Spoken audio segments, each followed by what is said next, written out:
আসসালামু আলাইকুম রহমতুল্লাহ। আমাদের ইকোনমিক্সের সেকেন্ড পেপারের মুদ্রাস্ফীতির 3 নাম্বার ভিডিও চলতেছে। কিন্তু এটা প্রথম ভিডিওতে আমরা মুদ্রাস্ফীতি কি তার বেসিক সম্পর্কে আলোচনা করছিলাম আমাদের একজন স্যারের সাথে।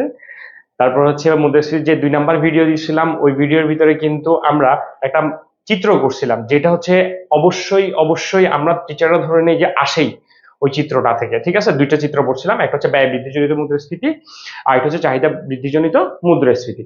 আজকে চেষ্টা করব আমি ইকোনমিক্সের যে লাস্ট যে ম্যাথগুলো আছে মুদ্রাস্ফীতির, অর্থাৎ 7 নাম্বার চ্যাপ্টারের যে ম্যাথগুলো আছে সবগুলো ম্যাথগুলো ক্লিয়ার করার জন্য এবং কয়েকটা সৃজনশীল করার জন্য। এটা হচ্ছে কিন্তু আমাদের 3 নাম্বার ভিডিও, এবং 4 নাম্বার ভিডিও যেটা আমরা আপলোড করব ওই ভিডিওতে আমরা সবাই একসাথে এমসিকিউ সলভ করব, আবার সৃজনশীল সলভ করব। অর্থাৎ মাত্র 4টা ভিডিওতে মুদ্রাস্ফীতি আমরা 100% ক্লিয়ার করার চেষ্টা করব। ঠিক আছে, তো যেহেতু আমরা দেখতেছি এখানে মুদ্রাস্ফীতি আমাদের ক্লাস চলতেছে 70 নাম্বার চ্যাপ্টার। 70 নাম্বার চ্যাপ্টার ভিতরে আমরা কি কি পড়বো, 70 নাম্বার চ্যাপ্টারের 3 নাম্বার ভিডিওতে আমরা কি কি পড়তে পারি। এখানে ক্লাস 2 হবে না, এটা ক্লাস 3 হবে। এখানে ক্লাস নাম্বার 3 হবে আর কি। হ্যাঁ, যেহেতু আমাদের ভিডিও নাম্বার 3 আপলোড হচ্ছে। ওকে, দেন আমরা পরের ভিডিওতে চলে যাচ্ছি। পরেরটা স্লাইডে এখানে দেখো আমরা যে ম্যাথগুলো করব বলছিলাম তোমাদেরকে, এখানে 2টা ম্যাথ আছে। মুদ্রাস্ফীতির মধ্যে আমরা 2 ধরনের ম্যাথ করব, একটা হচ্ছে গাণিতিক পদ্ধতি বা সাধারণ পদ্ধতি।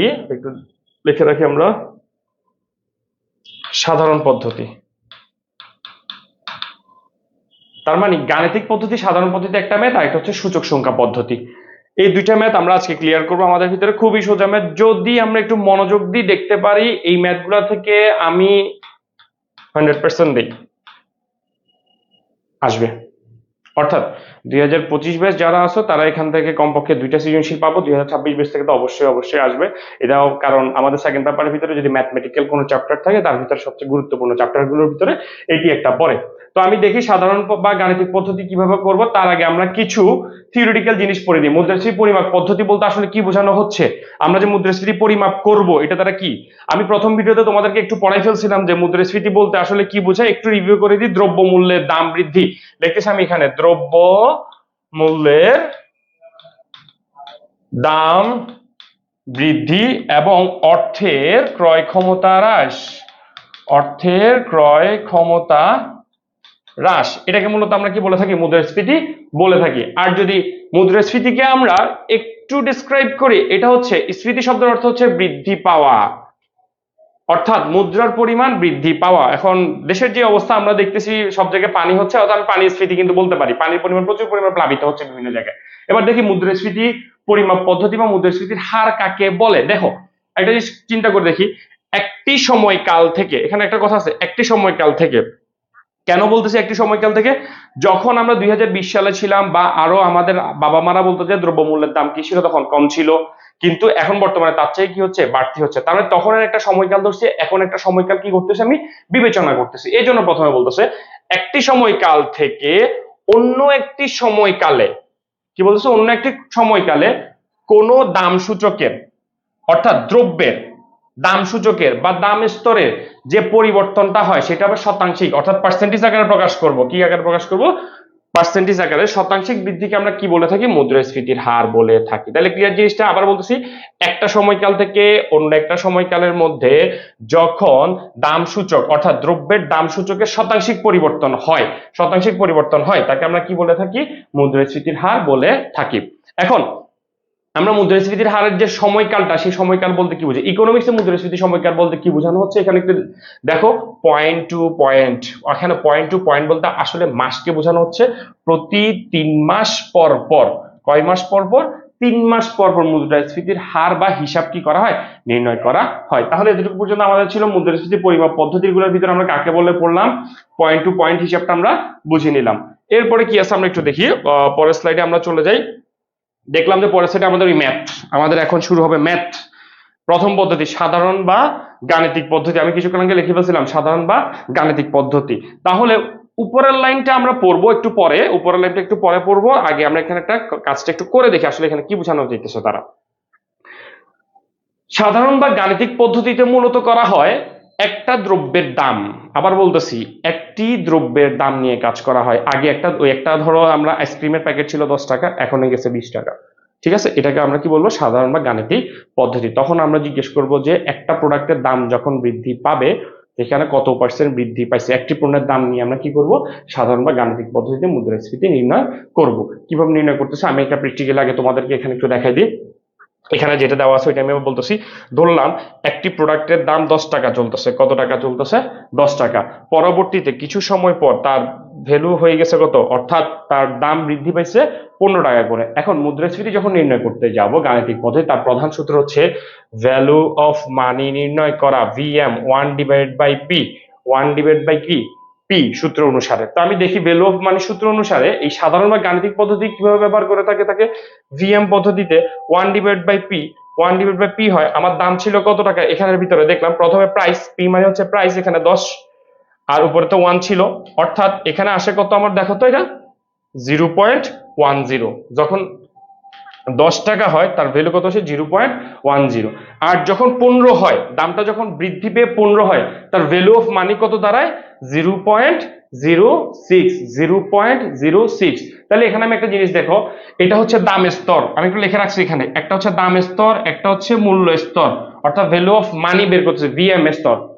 একটু খেয়াল করো এখানে দ্রব্যের দাম স্তর প্রথমে ছিল 10 টাকা, কত টাকা ছিল 10 টাকা, এরপর হয়েছে কত 15 টাকা। তাহলে প্রথম স্তরে দ্রব্যের দাম স্তর হচ্ছে এখানে একটু কম, দ্রব্যের দাম স্তর এখানে কম, আর এখানে কি হচ্ছে বেশি। তো আমি এখানে একটু চিন্তা করি, 10 টাকা যখন ভ্যালু অফ মানি ভিএম এর সূত্র অ্যাপ্লাই করলাম, এখানে একটা মান আসছে 10 টাকাতে, একটা মান আসছে, আর এটা কোথায় মান আসছে 15 টাকার মান। দেখো তো এখানে বড় কে ছোট কে, যদি দুইটার ভিতরে তফাৎ করি, প্রথম হচ্ছে 10 পয়সা, তারপর এটা 6 পয়সা। 10 পয়সা তাহলে বড়, তাহলে আমি এটাকে বেশি বলতে পারি, বড় অথবা বেশি, ঠিক আছে। আর পরেরটাকে আমি ছোট বলতে পারি, ছোট অথবা কম। তাহলে একটা জিনিস খেয়াল করো, দাম স্তর যখন কম তখন মূল্য স্তর বড় বা বেশি, অর্থাৎ এটা কি বিপরীত অবস্থান করতেছে, অলওয়েজ বিপরীত বলতে পারি আমরা, এখানে একটা বিপরীত। আবার এখানে যখন দাম স্তর বেশি তখন মূল্য স্তর আমার কি হচ্ছে, ছোট হচ্ছে, তার মানে এখানে একটা বিপরীত অবস্থা কি করতেছে, বিদ্যমান করতেছে। তাহলে এই লাইনটা আমরা উপরে কিছুক্ষণ আগে লিখছিলাম, দেখো দাম স্তরের সাথে মুদ্রার মূল্য অথবা মূল্য স্তর সর্বদা বিপরীতমুখী অবস্থান করে। তাহলে আমার লাইনটা এখানে কিন্তু ক্লিয়ার হয়ে গেছে, আসলে সে বিপরীতমুখী কি করতেছে, অবস্থান করতেছে। তার মানে এখান থেকে বোঝানো হয় যখন দাম স্তর কম থাকে মূল্য স্তর বেশি থাকে তাকে ইনফ্লেশন অর্থাৎ মুদ্রা সংকোচন বলে থাকি। আর এখানে বলবো সরি, এটা ডিফ্লেশন হবে, এটা ডিফ্লেশন, আমরা এখানে একটু হয়ে গেছে, এটা হবে মুদ্রাস্ফীতি, এটাকে বলবো আমরা মুদ্রাস্ফীতি। নিচেরটা ইনফ্লেশন, নিচেরটা ইনফ্লেশন, উপরেরটা হচ্ছে আমার জন্য কি ডিফ্লেশন, একটু টাইপিং মিস্টেক হয়ে গেছে আর কি, এখানে সমস্যা নেই। তাহলে দেখো একটা জিনিস, যখন দাম স্তর কম মূল্য স্তরের পরিমাণ বেশি থাকে তাকে বলবো আমরা মুদ্রা সংকোচন অর্থাৎ ডিফ্লেশন। আর যখন দাম স্তর বেশি থাকে এবং মূল্য স্তর কি থাকে, অর্থের মূল্যটা কম থাকে তাকে বলবো মুদ্রাস্ফীতি বা ইনফ্লেশন। এটা হচ্ছে আমাদের জন্য একটা পদ্ধতি এবং এই পদ্ধতিটা খুবই সহজ একটা পদ্ধতি, just value of money 1 divide by P দিয়ে আবার কিন্তু কমপ্লিট হয়ে যায়। এতটুকু পর্যন্ত আছে আমার প্রথম ম্যাথটা, আমি এটা ইরেজ করলাম। দেখো এখানে আমি কিন্তু আবার লিখে রাখছি বিপরীতমুখী অবস্থান বিদ্যমান করে, এটা সবসময় বিপরীতমুখী, এটা একটা এমসিকিউর জন্য পার্ট। মুদ্রা যদি আমি যাই, দাম স্তরের সাথে মুদ্রার মূল্য বা মুদ্রা স্তর সবসময় কিভাবে অবস্থান করে, বিপরীতমুখী অবস্থান করে। ওকে, এরপরে স্লাইডে আমরা একটু যাই, দেখি এখানে কি আছে। এবার সূচক সংখ্যা পদ্ধতি, সূচক সংখ্যা পদ্ধতি আমরা প্রথম পদ্ধতি যেহেতু কমপ্লিট করে ফেলছি, খুবই একটা সহজ ছিল, value of money V 1 divide by P. এবার আসবো সূচক। এখন সূচকটা কি, আমি যেটা প্রথমে বলছি সাধারণ পদ্ধতিতে জাস্ট একটা জিনিস করে, কিন্তু সূচককে বলা হয় ইন্ডেক্স বা তালিকা, ইন্ডেক্স অথবা কি বলবো তালিকা বলবো। আর আমরা জানি তালিকাতে অনেকগুলা প্রোডাক্টের নাম দেওয়া থাকে, অর্থাৎ তাহলে এটা থেকে একটা জিনিস ক্লিয়ার হয়ে যায়, সূচক সংখ্যা পদ্ধতিতে আমরা অনেকগুলো দ্রব্য নিয়ে কাজ করব।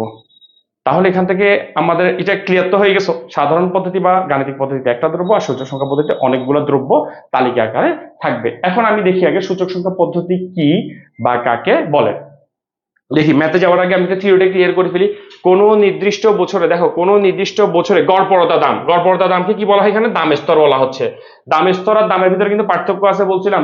দাম মানে হচ্ছে নরমাল একটা প্রোডাক্টের দাম, আর দাম স্তর মানে হচ্ছে গড় দাম। দাম স্তর মানে হচ্ছে গড় দাম অর্থাৎ এভারেজ প্রাইস।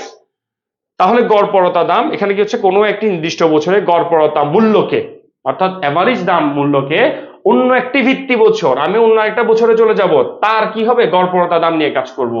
অন্য একটি ভিত্তি বছর মূল্যের তুলনামূলক, অর্থাৎ অন্য একটি ভিত্তি বছরে গড়পড়তা মূল্য দিতে পারি আমরা এখানে, গড়পড়তা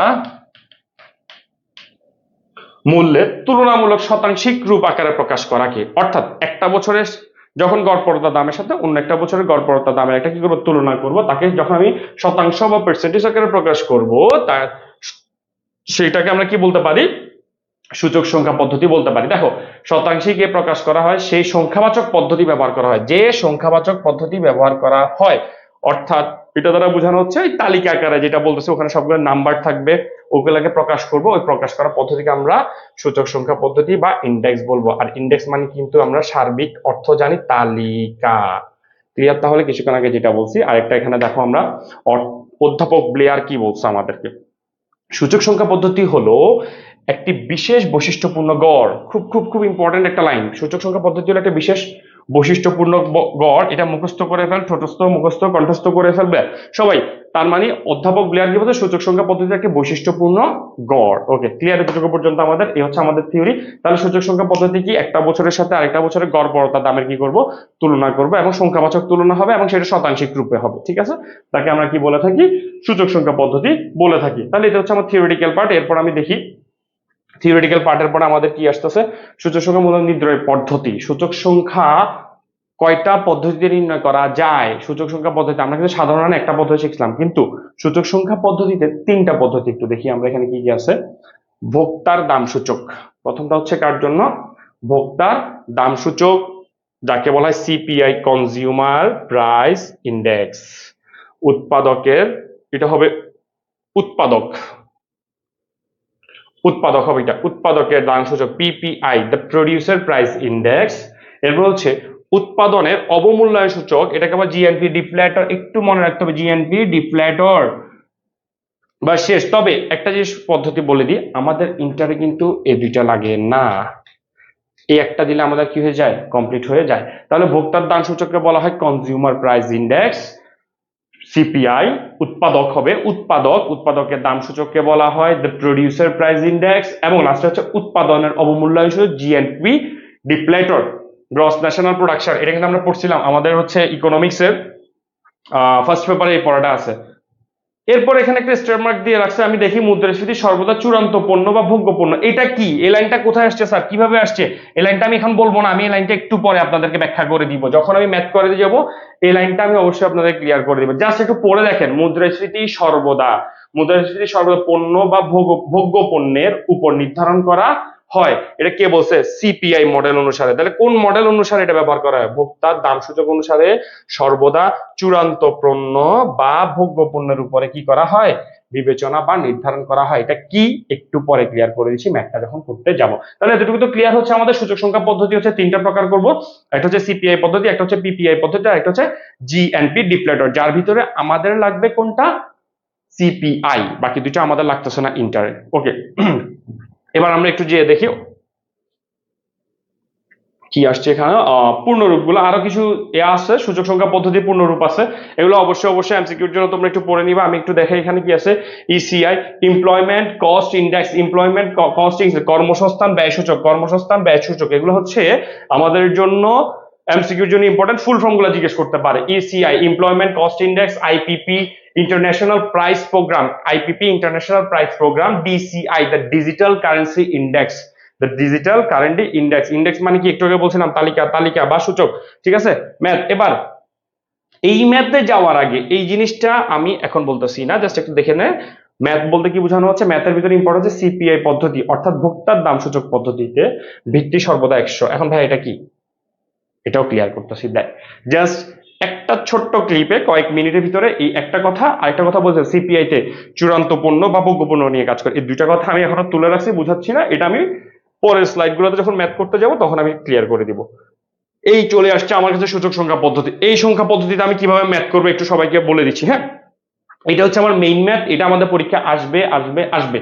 কিভাবে করে, কিছুক্ষণ আগে বলছিলাম আমি সূচক সংখ্যা পদ্ধতিতে কিন্তু লিস্ট আকারে প্রকাশ করা হয়। কি বলছি, লিস্ট, তার মানে অনেকগুলা দ্রব্য, দেখ চাল আলু লবণ তেল চলে আসছে অনেকগুলা দ্রব্য। ঠিক আছে আমার কথাটা? আর সাধারণ পদ্ধতিতে কয়টা হয়, একটা পদ্ধতির কথা আমাকে তুলনা করা হয় বা চিন্তা করা হয়। এবার দেখি আমার কাছে যে লিস্টটা আসছে এই লিস্ট অনুসারে দেখি কি কি দ্রব্যের নাম আছে। একটা হচ্ছে চাল, একটা হচ্ছে আলু, একটা হচ্ছে লবণ, একটা হচ্ছে তেল। খেয়াল কর, 4টা প্রোডাক্ট পাইছি আমি এখানে। হ্যাঁ, এই 4টা প্রোডাক্টের ভিতরে আমি এটা বলতে পারি চাল আগে কিসে ছিল? চাল আগে ধানে ছিল। ধান, ধানের আগে সে ছিল একটা গাছ। কিসে ছিল? গাছ। তাহলে এটা কিন্তু ভোক্তার দাম সূচক অর্থাৎ সিপিআই মডেল অনুসারে ম্যাটটা করতেছে আমরা। সিপিআই, ভোক্তা কনজিউমার প্রাইস ইন্ডেক্স, ভোক্তার দাম সূচকের ম্যাটটা করতেছে। কিভাবে করতেছি দেখ। তাহলে ভোক্তার দাম সূচকের ক্ষেত্রে একটা দেখলাম চালের 3টা স্তর, পরে আমার কাছে চাল আসছে 1 2 3 নাম্বার স্তরে কি আসছে? চাল আসছে। তারপর লবণেরটাও প্রসেস সেম, তেলেরটাও তেলেরটা বলতে পারি তেলের প্রথমে বীজ থাকে, বীজের আগে কি থাকে? গাছ থাকে। তাহলে সেও একটা কিসের থেকে আসছে? 3টে স্তর থেকে চলে আসে, প্রতিটা একটা স্তর থেকে আসছে।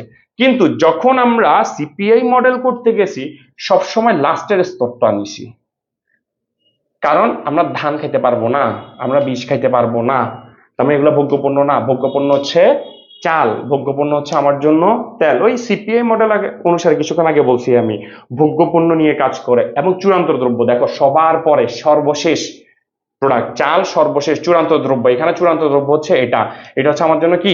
চূড়ান্ত দ্রব্য। তাহলে ক্লিয়ার জিনিসটা কিছুক্ষণ আগে যেটা ছিল আমাদের সিপিআই মডেল অনুসারে সর্বদা ভোগ্যপণ্য, চাল ভোগ্যপণ্য, আলু ভোগ্যপণ্য, লবণ, তেল এগুলো আমার জন্য কি? ভোগ্যপণ্য। এবং সর্বশেষ অবস্থান করতেছে তারা, প্রোডাক্টটা সিকিউর তার জীবনকালে সর্বশেষ অবস্থানে যখন থাকে তখন আমরা কি করে থাকি? এটাকে ভোগ করে থাকি। তাহলে এটা আমার ক্লিয়ার হয়ে গেছে। তাহলে এটা চলে গেল আমার এতটুকু পর্যন্ত ক্লিয়ার। এবার ধান আর বীজ এগুলা কি একটু খেয়াল করি। ধান আর বীজ এটা কাদেরকে বিবেচনা করা হয়? ধান আর বীজ হচ্ছে আমি বলতে পারি অর্ধ কাঁচা। কি বলতে পারি? অর্ধ কাঁচা বা প্রাথমিক অবস্থা বলতে পারি। আমার জন্য এটা অর্ধ কাঁচা অবস্থায় রয়ে গেছে, ঠিক আছে? তাহলে অর্ধ কাঁচা এই জিনিসটা নিয়ে কাজ করে কে? ধান নিয়ে যারা কাজ করে তারা হচ্ছে উৎপাদক। ধান নিয়ে যারা কাজ করে, ধান গাছ বা বীজ নিয়ে যারা কাজ করে তাদের জন্য আমার জন্য কি হচ্ছে? তারা উৎপাদক। তার মানে যারা মধ্যস্তরের নিয়ে কাজ করে, কোন স্তর? মধ্যস্তর বা প্রাথমিক স্তর বা অর্ধ কাঁচা পণ্য নিয়ে কাজ করে তাদের জন্য হচ্ছে পিপিআই। তাহলে সিপিআই এর ক্ষেত্রে বলতে পারি আমি এখানের ভিতরে দেখি চূড়ান্ত পণ্য, চূড়ান্ত পণ্য,